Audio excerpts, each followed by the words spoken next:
Okay, first off, amazing chapter, 10 out of 10 for me. I felt like the chapter before this was like, they're a bit lackluster in that regard, but this one just takes the cake. But first, we finally got old Sanji back. When you see Sanji having those hard eyes and just comedy gag and everything, Sanji's back to his old self. So no more crying, no more bullshit. It's just back to old good old Sanji. So we got a lot of information about Capone's plan and even some of his backstory.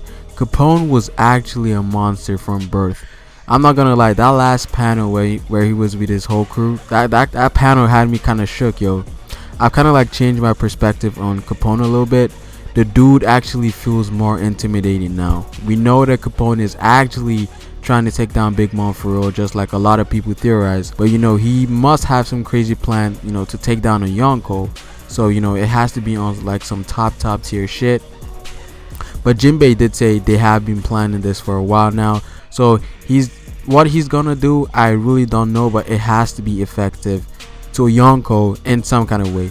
But yeah, Capone is looking mad savage right now. Again, different personality from the other supernovas. He's more of a planner. If anything, this chapter just showed the weight of a supernova once again. Urouge, Capone, Kid, all of these guys are monsters in their own regard. So we definitely can't be sleeping on them. I find it funny how amongst the supernovas that showed up at Whole Cake, Urouge, Capone, Kid, and Apu, Brule said none of these guys will even get to see Big Mom face to face. Capone, who joined Big Mom's crew, is the person who's actually going to see Big Mom face to face and try to take her down. And a lot of people in the community were saying like Capone chickened out. Sometimes brute force isn't the only way out. Smart planning can do big things as well. I mean, look at Blackbeard and where he's at now. He's a freaking Yonko. But yeah, Capone doing some big things right now. Now, Jimbei said it would be better if Luffy and Sanji teamed up with Capone, since they have kind of the same goal but different in the sense where they can benefit off each other, making it easier for Capone's plan to succeed and getting Sanji out of there, respectively. So they both have something they can agree on, but it seems like Capone and Luffy might have a clash of ideals later on. So they might ally right now, but if Capone does some grimy shit at the tea party, like if Jimbei or Carrot gets hurt or gets shot or something like that, they might throw hands. Luffy and Capone might actually throw hands. Gear Force versus I don't know whatever Capone's got in there. But I definitely think this is the best outcome for the Straw Hats at the moment, as they're lacking in forces and members to even fight Big Mom's crew in the first place. But we have some big players. We have Jimbei, Sanji's finally back. I want to see some crazy power up in Sanji. Luffy, he's exhausted, but he's kind of like back to like 100. I wouldn't say 100%, maybe like 80%. And the whole Pedro, the whole crew is basically all together right now. So they have to plan some major stuff. Now I'm not sure if you guys know this, but Caesar. Well, it seems like it's Caesar. I don't think that guy is in Capone's crew. I think that's actually Caesar. But Caesar is actually now with Capone. They probably dealt with Sparrow just like they did with Bobbin. So Caesar might be some type of trump card for Capone. But my problem here is, why is Caesar not dressed in his regular scientist clothes? Now, what I think is that Capone offered him to join his crew. So I think Caesar might be an official member of Capone's crew.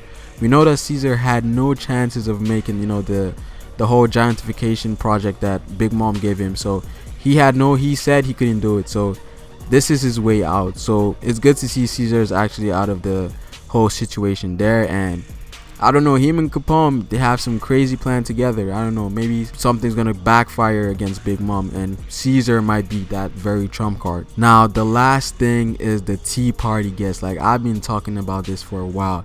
Now, Jimbei said some crazy people from the underworld are gonna show up at the tea party. Again, I made a whole list of individuals that might show up at the tea party, and there's one person who I think may or might show up. I think he will definitely show up.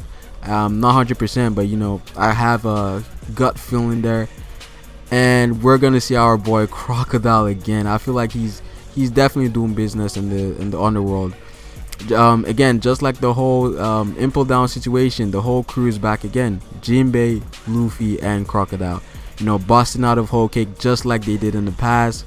But yeah, definitely go check out that video. I listed a ton of people that may show up in the tea party.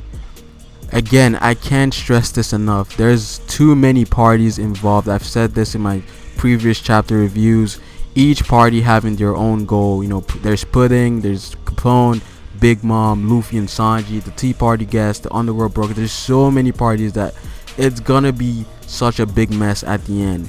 Things are definitely gonna blow out of proportions in this upcoming chapter. So, you know, the tea party is in 5 hours. So I'm happy they kind of mentioned that, because we didn't know if it was night or morning yet. But you know, it's in 5 hours. So amazing chapter, a lot of progression, and definitely some hype stuff going on.